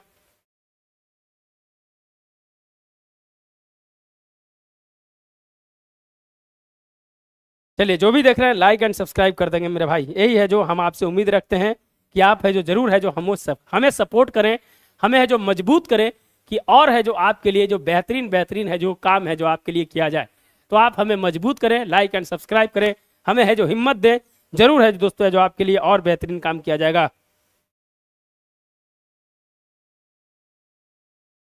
चलिए, बताइएगा, कुजनेट वर्क निम्नलिखित में से किसके बीच है जो संबंध को निरूपित करता है? 675 का ए आ रहा है। हाँ, 675 का है दोस्तों। एक तरफ आर्थिक वृद्धि हो रही है और दूसरी तरफ है दोस्तों है जो आय असमानता है जो बढ़ते जा रही है। आय असमानता बढ़ते जा रही है, इसी को बोलते हैं के है जो कुजनेट वर्क, इसी को कहते हैं आय असमानता और आर्थिक विकास। एक तरफ आर्थिक विकास हो रहा है, दूसरे तरफ है जो आय असमानता है जो बढ़ते जा रही है दोस्तों। चलिए, ए जिन्हीं का आंसर ए सभी का आया ना। चलिए, सूरज सिंह जी का बी आया था, बाकी लोगों का ए आया था। चलिए, कोई बात नहीं, देख लीजिएगा ध्यान से इसको सूरज जी। चलिए, जो भी देख रहे हैं लाइक एंड सब्सक्राइब करते जाइएगा। आगे बढ़ते हैं। निम्नलिखित में से कौन सा गरीबी अंतराल अनुपात का सर्वाधिक उपयुक्त वर्णन करता है? निम्नलिखित में से कौन है जो गरीबी अंतराल अनुपात का सर्वाधिक उपयुक्त वर्णन करता है? गरीबी रेखा से नीचे रहने वाली जनसंख्या का प्रतिशत, सर्वाधिक गरीब आय समूह और सर्वाधिक अमीर आय समूह का अनुपात, संपूर्ण जनसंख्या को गरीबी रेखा से ऊपर लाने के लिए आवश्यक आय की मात्रा, गरीबी रेखा के अनुपात के रूप में जनसंख्या में मौजूद औसत गरीबी अंतर। बताइएगा है दोस्तों जो कौन है जो गरीबी अंतर अनुपात का सर्वाधिक उपयुक्त वर्णन है जो करता है? बताइएगा। 676 का आंसर क्या होगा? प्रेजेंट सिनारियों में भी यही हो रहा है। हाँ, यही सही बात तो है भैया। एक तरफ आर्थिक आपकी विकास बढ़ रही है, दूसरी तरफ असमानता बढ़ते जा रही है।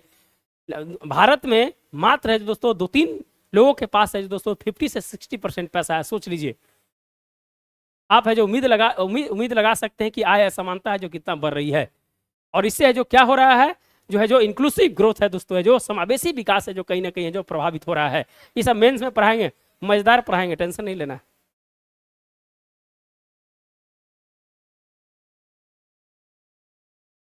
छह सौ छिहत्तर का बी आ रहा है। 676 का बी आ रहा है। गरीबी अंतराल अनुपात का सर्वाधिक उपयुक्त वर्णन है जो कौन करता है?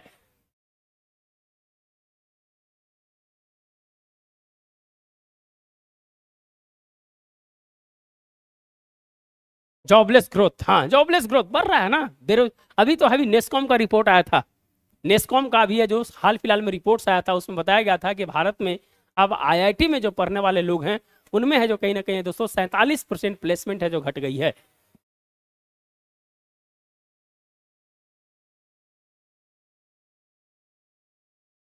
चलिए, बताइएगा कौन है जो गरीबी अंतराल अनुपात का सर्वाधिक उपयुक्त वर्णन करता है? कौन सा सबसे उपयुक्त है जो वर्णन करता है? देखिए, सब है जो गरीबी के अंतराल से रिलेटेड है, लेकिन इसमें सबसे बेस्ट कौन सा है वो है जो आपको चुनना है।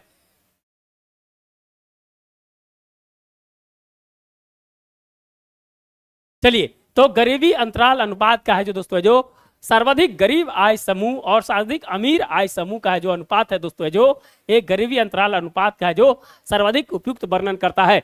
अगर मान लीजिए कि ये ऑप्शंस नहीं रहे तो दोस्तों अगर ये ऑप्शंस भी रहे, गरीबी रेखा के अनुपात के रूप में जनसंख्या में मौजूद औसत गरीबी अंतर, अगर ये ऑप्शंस नहीं दिया रहता तो दोस्तों जो सबसे बेस्ट आंसर है जो डी होना चाहिए था।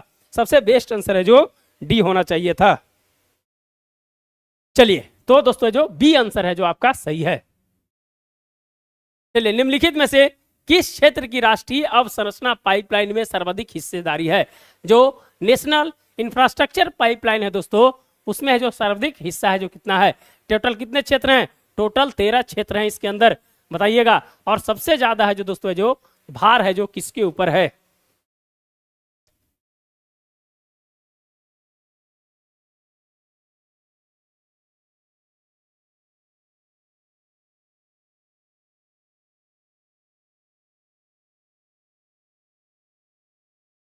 जल्दी से बताइएगा आंसर क्या होगा जो।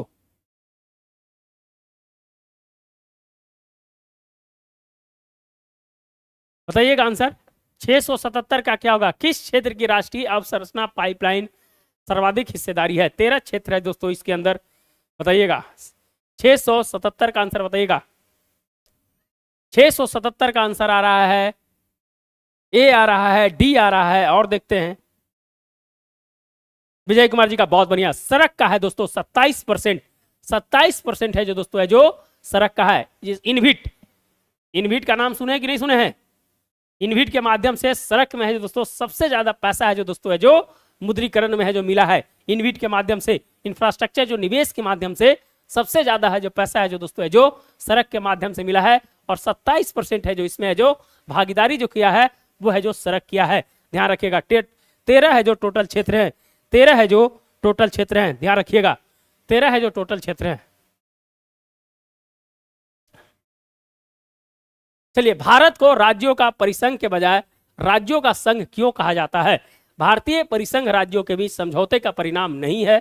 किसी भी राज्य को परिसंघ से अलग होने का अधिकार नहीं है। उपयुक्त कथनों में से कौन सा सही है? केवल एक, केवल दो, एक दो, ना तो एक ना तो दो, बताइएगा।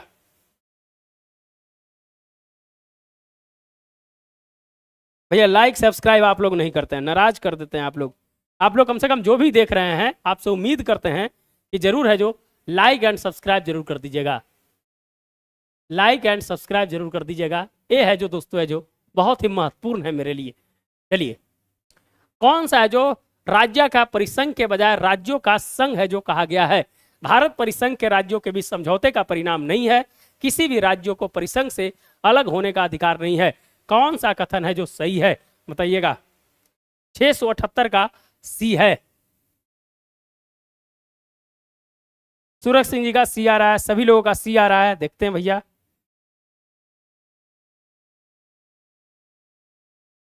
चलिए, लाइक एंड सब्सक्राइब करते जाइएगा भैया, लाइक एंड सब्सक्राइब करते जाइएगा। चलिए, सभी लोगों का सी आ रहा है आंसर।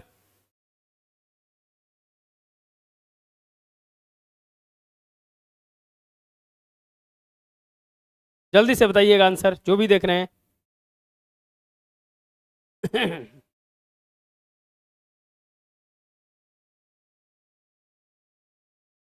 चलिए, आ जाइए। आंसर है जो आ रहेगा, भारतीय परिसंघ राज्यों के बीच समझौते का परिणाम नहीं है। एक गलत है, समझौते का परिणाम है ना। भारतीय परिसंघ राज्यों के बीच समझौते का परिणाम है ना। अविनाशी राज्यों का अविनाशी संघ, याद है कि नहीं है? भूल कैसे जाते हैं? सर मैं सब्सक्राइब कर दिया हूं, बहुत बढ़िया। अपने दोस्तों को भी शेयर कर दीजिएगा विजय जी। और है जो किसी भी राज्य को परिसंघ से अलग होने का अधिकार नहीं है। तो दोस्तों कौन सा सही है? केवल दो है जो सही है। क्वेश्चन ध्यान से पढ़िए, क्वेश्चन ध्यान से पढ़िएगा। चलिए,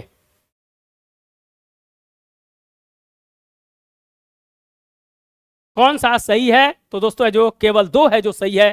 किसी भी राज्य को परिसंघ से अलग होने का अधिकार नहीं है। ध्यान रखिएगा। अविनाशी राज्यों का अविनाशी संघ, पढ़े कि नहीं पढ़े या बताइएगा। अविनाशी राज्यों का अविनाशी संघ, पढ़े कि नहीं पढ़े? गलती मत करके आइएगा। भारत अलग होने का अधिकार नहीं है दोस्तों, समझौते का परिणाम है। यहां कह रहा है कि समझौते का परिणाम नहीं है, इसलिए ऑप्शन से जो गलत हो जाएगा। क्लियर हो गया? चलिए, लाइक एंड सब्सक्राइब कर दीजिएगा, जल्दी से लाइक एंड सब्सक्राइब कर दीजिएगा।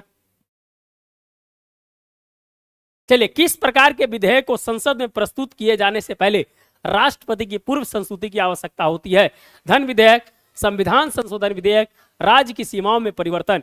नीचे दिए गए कूट का प्रयोग करके सही उत्तर का चयन कीजिए। 1 3 2 3 1 और 1 2 3। 679 का आंसर बताइएगा।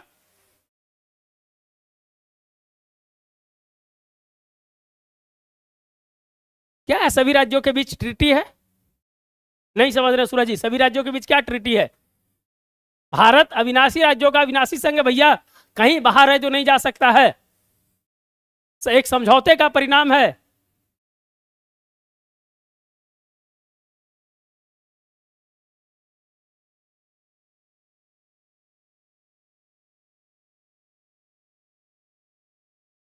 चलिए, जो भी देख रहे हैं लाइक एंड सब्सक्राइब कर दीजिएगा।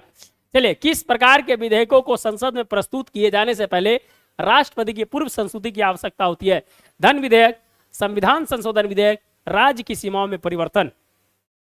दिवाकर जी का आंसर 679 का बी आ रहा है, 679 का बी आ रहा है। चलिए, 679 का सी आ रहा है।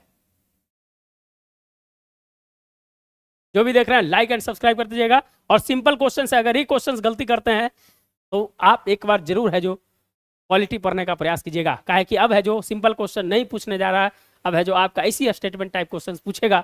गलती मत करके मत आइएगा मेरे भाई। 679 का डी आ रहा है भैया। चलिए, अभी तक किसी का आंसर सही नहीं है। धन विधेयक, संविधान संशोधन विधेयक के लिए कोई जरूरत नहीं है, राज्य की सीमाओं में परिवर्तन के लिए जरूरत है। 1-3 जिनका आंसर है सही है, 1-3 जिनका आंसर है जो सही है, ध्यान रखिएगा। है जो दोस्तों है जो किसके पूर्व संस्तुति की आवश्यकता होती है? तो धन विधेयक और है दोस्तों राज्य की सीमाओं में परिवर्तन को लेकर अगर राष्ट्रपति के पास है जो पहले है जो संस्तुति के लिए जाता है तो 1 और 3 है जो सही आंसर होगा। संविधान संशोधन आंसर इसका नहीं होगा, ध्यान रखिएगा। चलिए, कौन सी नदी मगध और अंग महाजनपदों के बीच सीमा बनाती है? गंगा, सोन, पुनपुन और चंपा। चलिए, जो भी देख रहे हैं लाइक एंड सब्सक्राइब कर दीजिएगा मेरे भाई।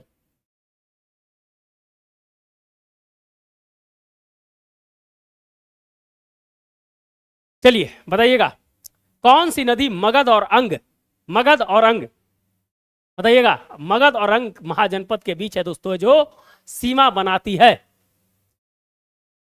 16 महाजनपद था दोस्तों, उसमें बिहार में 3 ही था ना, 3 ही था शायद ना, 3 ही होगा।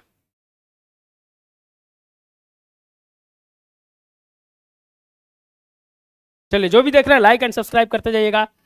सूरज सिंह जी का आंसर है जो 680 का डी आ रहा है, 680 का डी आ रहा है आंसर। चलिए, बिहार को अगर मैप बना दीजिएगा थोड़ा सा तो बिहार में है दोस्तों गंगा बीचे बीच निकलती है, सोन है जो इधर से आती है दोस्तों, पुनपुन है जो दोस्तों फतुआ में आके मिलती है। बताइएगा, अंग और मगध, अंग किसको बोलते हैं? अंग प्रदेश और मगध।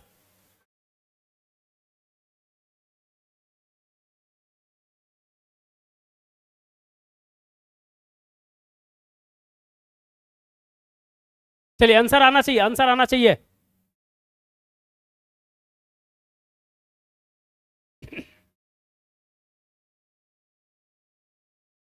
चलिए, चंपा जिनका आंसर है सही है, चंपा जिनका आंसर है दोस्तों है जो सही है। हेनसांग ने अंग को चेनप्पो कहा था, याद कीजिएगा।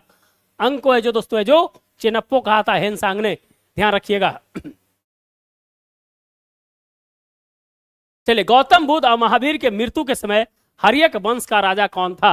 गौतम बुद्ध और महावीर की मृत्यु के समय हर्यक वंश का राजा कौन था? अजातशत्रु, बिंबिसार, उदयन या शिशुनाग। 681 का बताइएगा आंसर क्या होगा जो।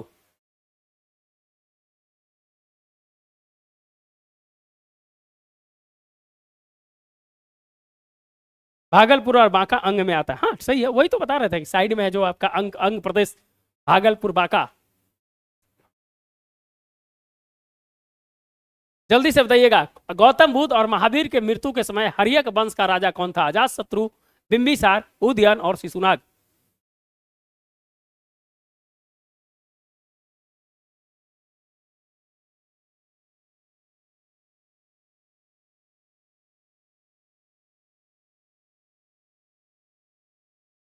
पटना, गया, नवादा, मगध, औरंगाबाद सब पढ़िए ना, मगध में ही आएगा ना। सुदीप कुमार जी आ गया। अजातशत्रु, अजातशत्रु, बहुत बढ़िया सुदीप कुमार जी, बहुत बहुत धन्यवाद, वेलकम हमारे चैनल पर आने के लिए। लाइक एंड सब्सक्राइब कर दीजिएगा सुदीप जी, लाइक एंड सब्सक्राइब भी कर दीजिएगा।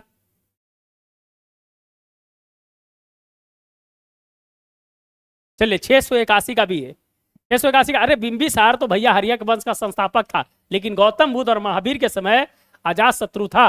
गौतम बुद्ध और महावीर के समय हर्यक वंश का जो दोस्तों है जो कौन था? है जो दोस्तों अजातशत्रु था। चलिए, सुदीप जी का आंसर सही है, सुदीप जी का आंसर सही है। चलिए, लाइक एंड सब्सक्राइब करते जाइएगा आप लोग।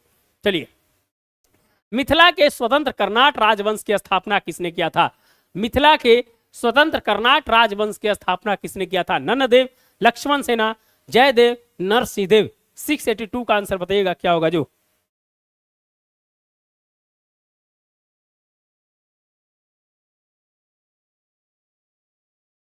चलिए, जो भी देख रहे हैं लाइक एंड सब्सक्राइब कर देंगे। आपसे उम्मीद है कि आप जरूर है जो हमारा इस मुहिम में साथ दीजिएगा दोस्तों, और आप लोग अधिकारी बनिएगा तो आप लोग को यहाँ पर लाएंगे और कहेंगे कि बताइए आपका एक्सपीरियंस है जो कैसा रहा, आपके सफ़र में कैसा एक्सपीरियंस रहा। आप लोग को सभी का इंटरव्यू है जो इसी बोर्ड के सामने है जो करवाएंगे। जो बोर्ड है जो आप देख रहे हैं, कल अधिकारी बन के यहाँ पर है जो बोलिएगा आप लोग। चलिए, सुदीप जी का आंसर आ रहा है नन्नदेव।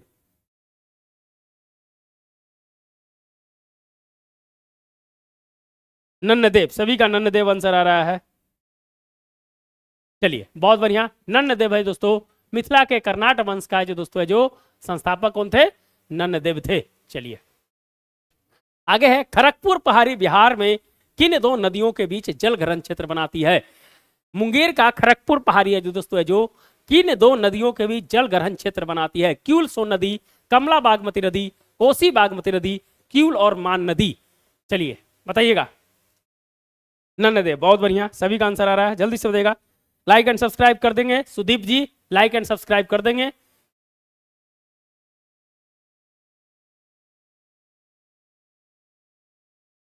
चलिए, खड़गपुर पहाड़ी बिहार में किन दो नदियों के बीच जलग्रहण क्षेत्र बनाती है?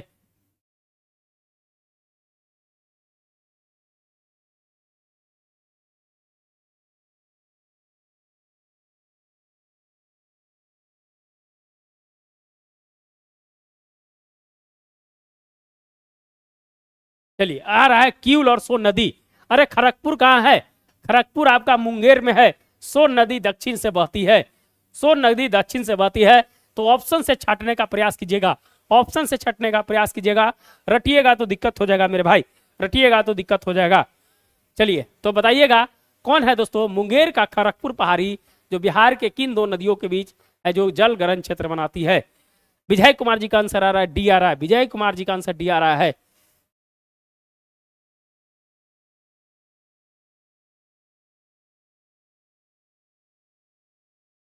हो जाएगा सुदीप जी, सब मैप से पढ़ा देंगे हम। मैप से पूरा बिहार को अभी अभी एग्जाम नजदीक आने दीजिए, अभी पढ़ाएंगे तो भूल जाइएगा। आपको ऐसा ऐसा पढ़ा देंगे ना नदी कि आप है जो जाइएगा मार के आइएगा एकदम बाई मैप से है जो सब पढ़ा देंगे। टेंशन मत लीजिएगा, अभी थोड़ा सा और आने दीजिए समय। चलिए चलिए, तो है जो क्यूल और मान नदी। क्यूल है दोस्तों है जो, मान नदी है जो, ये है जो दो नदियों के बीच जलग्रहण क्षेत्र बनाती है। डी ऑप्शन सही होगा। चलिए लाइक एंड सब्सक्राइब करते जाइएगा आप लोग। भारत सरकार अधिनियम 1935 के तहत बिहार विधान परिषद में कितने सदस्य थे? 29, 30, 50 और 70। भारत सरकार अधिनियम 1935 के तहत बिहार विधान परिषद में कितने सदस्य थे? 29, 30, 50 और 70।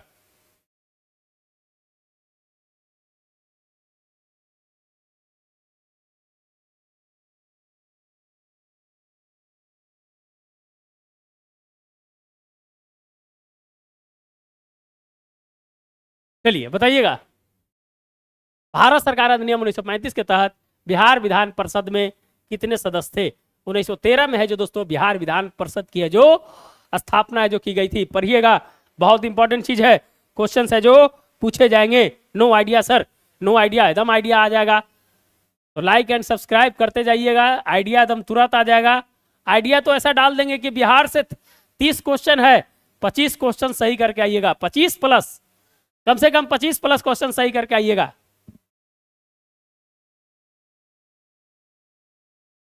चलिए बहुत बढ़िया, 29 जिनका आ रहा है सही है। 29 किनका आ रहा है? विजय कुमार जी का 29 आ रहा है।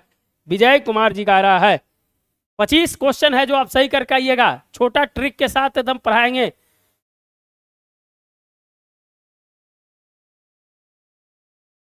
चलिए तो 29 है दोस्तों जो बिहार विधान परिषद। अभी कौन है बिहार विधान परिषद के अध्यक्ष? कौन है देगा? बिहार विधान परिषद के सभापति कौन है? अध्यक्ष कौन है बताइएगा, जल्दी से बताइएगा। बिहार विधान परिषद के सभापति कौन है? अभी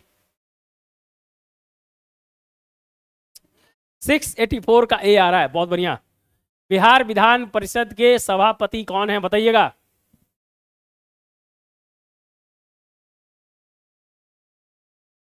चलिए भैया लाइक एंड सब्सक्राइब कर दीजिएगा। जैसे ही आप लोग सब्सक्राइब लाइक करते हैं ना, तो हमें जो एनर्जी डबल जनरेट हो जाता है, और जो ज्यादा है जो मन करता है कि और अच्छा अच्छा क्वेश्चन है जो आपके लिए बनाए हम। चलिए बताइएगा, अरे भैया आंसर नहीं आ रहा है। अवधेश, अवधेश नारायण सिंह पढ़े कि नहीं? देखिए यही तो गलती हो जाता है, आप लोग को थोड़ा सा क्वेश्चन अगर डेंट दिया जाता है। अवधेश नारायण सिंह है जो दोस्तों, है जो बिहार विधान परिषद के जो अभी है जो सभापति है। स्टॉकहोम सम्मेलन की 20वीं वर्षगांठ मनाने के लिए कौन सा शिखर सम्मेलन आयोजित किया गया था? 685 का बताइएगा आंसर।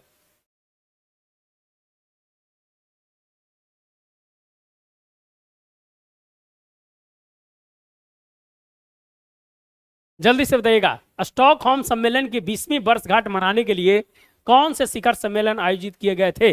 बताइएगा।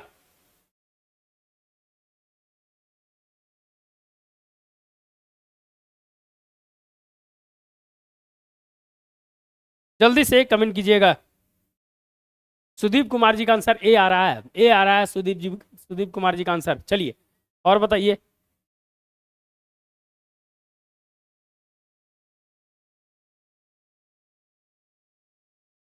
जल्दी से बताइएगा आंसर। चलिए, स्टॉकहोम सम्मेलन कब हुआ? 1972 में हुआ। 5 जून 1972 को। पर्यावरण दिवस हम लोग 1973 से मनाना चालू किए थे, याद होगा। तो 1972 में 20 वर्ष जोड़िएगा तो 1992 आएगा। और 1992 का पृथ्वी शिखर सम्मेलन, जहां पर ही 5 प्रमुख बातें हैं जो रखी गई थी। याद आ रहा है कि नहीं याद आ रहा है? याद आ रहा है कि नहीं याद आ रहा है? बताइएगा। याद आ रहा है कि नहीं याद आ रहा है? तो पृथ्वी सम्मेलन 1992 बहुत बार पढ़ाया है मेरे भाई, बहुत बार पढ़ाया है हम, इसीलिए इसको मत भूलिएगा। पृथ्वी सम्मेलन याद कीजिएगा। और रियो 20 2012 में हुआ था मेरे भाई, 2012 में हुआ था। और इसके 20 वर्ष बाद जोड़ दीजिए ना। अरे 1972 से 20 वर्ष जोड़िए, कितना हो गया? 7 2 9 1 10, 2012 हुआ। तो भैया रियो 20 2012 में जोहान्सबर्ग में, याद कीजिए। ये सब चीज है जो आपको रटना नहीं है, पढ़ना है, रटना नहीं है, ध्यान रखना है। रटना नहीं है मेरे भाई, रटना नहीं है। क्लियर हो गया? चलिए, मोरन डेम्ड और आइस डेम्ड शब्द हाल में खबरों में था। ये निम्नलिखित में से किससे संबंधित है? बाढ़, ग्लेशियर झील, पहाड़ियों क्षेत्र में वनस्पति और घाटी भू आकृति। मोरन डेम्ड और आइस डेम्ड शब्द हाल ही में खबरों में था। यह है जो दोस्तों है जो किससे संबंधित है?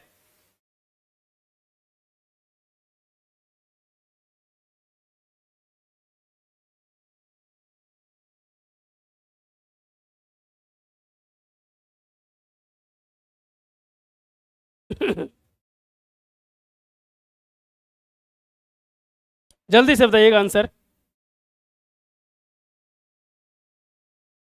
सुदीप कुमार जी का आंसर आ रहा है ग्लेशियर झील। और बताइए।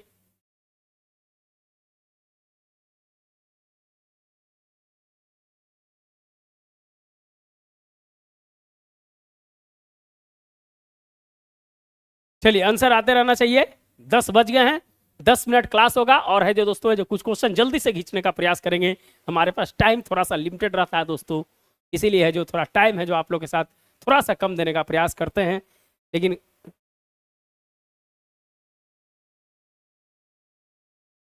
चलिए, तो आंसर आ रहा है, आंसर नहीं आ रहा है, आंसर है जो, आंसर आ रहा है सूरज सिंह जी का भी आया, सुदीप जी का भी आ रहा है ग्लेशियर झील। ग्लेशियर झील, मोरन डेम्ड और आइस डेम्ड जो ग्लेशियर से जो संबंधित है। चलिए, निम्नलिखित में से विचार कीजिए, कहां पर है दोस्तों चर्चित स्थान है? द्वीप है अगलेगा, दारफुर, थीयू। कहां अवस्थित है दोस्तों? मालदीव, मिस्र और लीबिया। बताइएगा उपयुक्त में से कौन सा सही मिलान है? 1 2 2 3 1 3। और बताइएगा उपयुक्त में से कोई नहीं। दारफुर कहां पर है? अगलग्गा कहां पर है? थीयू कहां पर है? बताइएगा।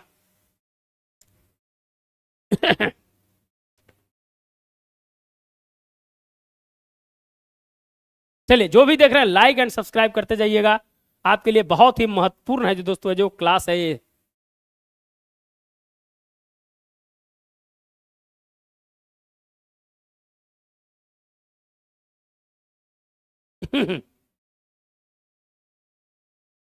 जल्दी से बताइएगा कहां पर है? कल भी है जो एक दो का तो चर्चा कल ही किए थे हम, 2 का दीपों का चर्चा कल ही किए थे।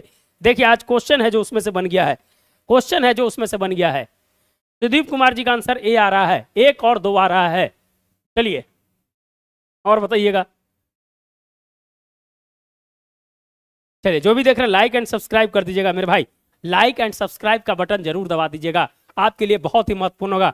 687 का सी आ रहा है, 1 और 3 आ रहा है, 1 और 3 आ रहा है। चलिए, इसका मतलब है कि अगलेगा जो कल हम बता रहे थे, फिगर बनाए थे ना स्ट्रिंग और पल्स का जो बताए थे, तो यहाँ पर अगलेगा बताए थे ना हम, याद कीजिएगा। जो दोस्तों है जो मालदीव में है, अगलेगा है जो मालदीव में है, दारपुर है दोस्तों है जो सूडान में है, दारपुर है जो सूडान में है, थीव है जो लीबिया में है। तो दोस्तों 1 और 3 है जो सही है। और दक्षिण सूडान में क्या हुआ, केन्या ने हस्तक्षेप किया था, याद है कि नहीं? केन्या ने हस्तक्षेप किया था जब वहां पर है जो गृह युद्ध चल रहे थे। तो कल भी एक क्वेश्चन था, तो दक्षिण सूडान से याद रखिएगा, सूडान नहीं दक्षिण सूडान के बारे में हम बता रहे हैं अभी। चलिए, लाइक एंड सब्सक्राइब करते जाइएगा।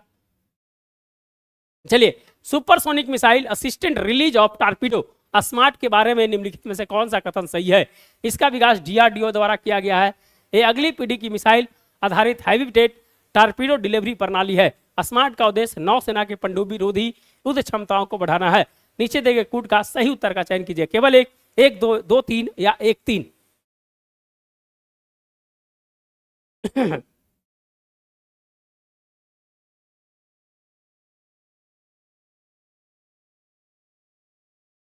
जो भी देख रहे हैं लाइक एंड सब्सक्राइब करते जाइएगा भैया मेरे, लाइक एंड सब्सक्राइब करते जाइएगा। बताइएगा स्मार्ट, ये भी क्वेश्चंस आप लिख लीजिए, बीपीएससी के अंदर में आ रहा है क्वेश्चन, एक क्वेश्चन बीपीएससी के अंदर में आ रहा है, ध्यान रखिएगा। एक क्वेश्चन आपका बीपीएससी के अंदर में आ रहा है, लिख लीजिएगा साइड में कि सर बोले थे।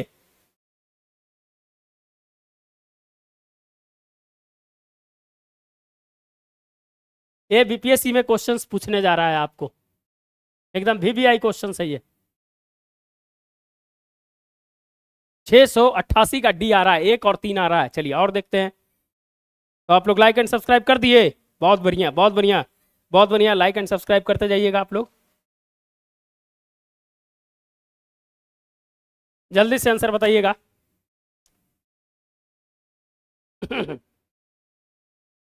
688 का बताइएगा आंसर क्या होगा जो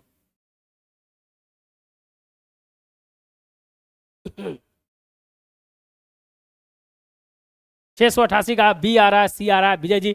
चलिए, डीआरडीओ पेपर में ही पढ़ाए थे हम, पेपर में भी स्मार्ट के बारे में, मिसाइल के बारे में हमने पढ़ाया था दोस्तों। ये अगली पीढ़ी की मिसाइल आधारित हैवीटेट टारपीडो डिलीवरी प्रणाली, ये है जो गलत है दोस्तों, है जो हल्के आधारित है, जो हल्के आधारित टारपीडो प्रणाली है। तो दूसरा ऑप्शन गलत है। और स्मार्ट का उद्देश्य नौसेना के पिंडों में जो क्षमता को बढ़ाना है।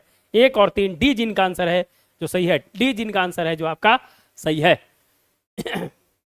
चलिए, अंतर्राष्ट्रीय श्रम दिवस 2024 का थीम क्या है? अंतर्राष्ट्रीय श्रम दिवस का थीम क्या है बताइएगा।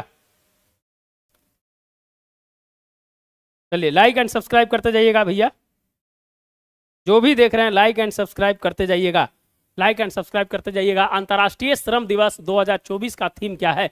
बदलते माहौल में कार्यस्थल पर सुरक्षा और स्वास्थ्य सुनिश्चित करना, पुरुष और महिलाओं को समान काम के लिए समान पारिश्रमिक देना, कार्य स्तर पर अंतर्राष्ट्रीय दिशा निर्देश को उचित क्रियान्वयन करना, 2030 तक बाल श्रम को समाप्त करना। 689 का बताइएगा क्या होगा आंसर जो 689 का सी आ रहा है मोसतिमान जी का, 689 का सी आ रहा है। और देखते हैं क्या आता है आंसर जो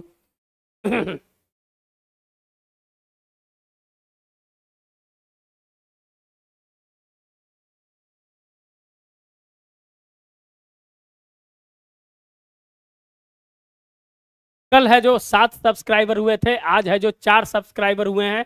उम्मीद करते हैं कि आज भी है जो दोस्तों है जो 7 सब्सक्राइबर जरूर कीजिए। 689 का बी आ रहा है।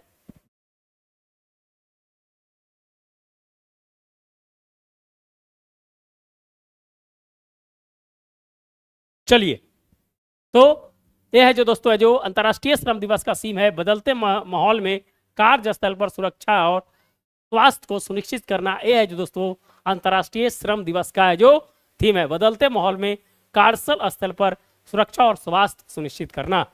चलिए, हंगोर श्रेणी का पनडुब्बी के बारे में निम्नलिखित कथनों पर विचार कीजिए। इसे श्रीलंका द्वारा प्रस्तुत किया गया और इसका निर्माण चीन द्वारा किया गया था। यह डीजल इलेक्ट्रिक अटैक श्रेणी से संबंधित है। यह भारत में कलवरी श्रेणी के बराबर है। उपयुक्त में से कौन सा कथन है जो सही है बताइएगा। 690 का हंगोर श्रेणी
आवाज आ रही है? आवाज आ रही है कि नहीं?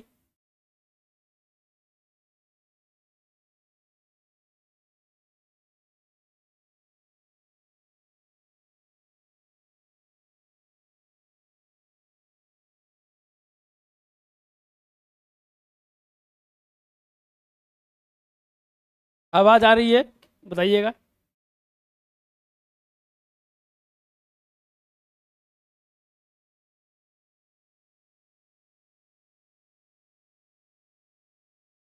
आवाज आ रही है अब?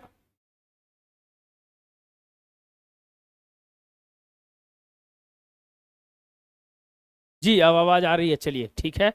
तो ये है जो दोस्तों है जो श्रीलंका के द्वारा प्रस्तुत नहीं है, पाकिस्तान श्रेणी है। तो 2 और 3 और डीजर इलेक्ट्रिक अटैक से श्रेणी से संबंधित है, और भारत में कलवरी से ये है जो दोस्तों है जो उसके बराबर का है। तो आज 10 भी हो गए हैं। चलिए लास्ट क्वेश्चन से को बता दीजिए, आज का लास्ट क्वेश्चन है, औरंगुटान कूटनीति रणनीति निम्नलिखित में से किस देश के द्वारा शुरू गई है? और गुटान कूटनीति है जो दोस्तों किस देश के द्वारा शुरू की गई? चीन, इंडोनेशिया, मलेशिया, ब्रुनेई। देगा 691 का।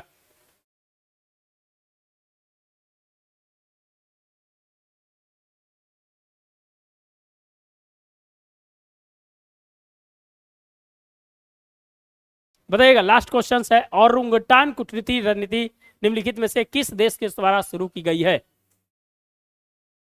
691 का सी, बहुत बढ़िया, मलेशिया।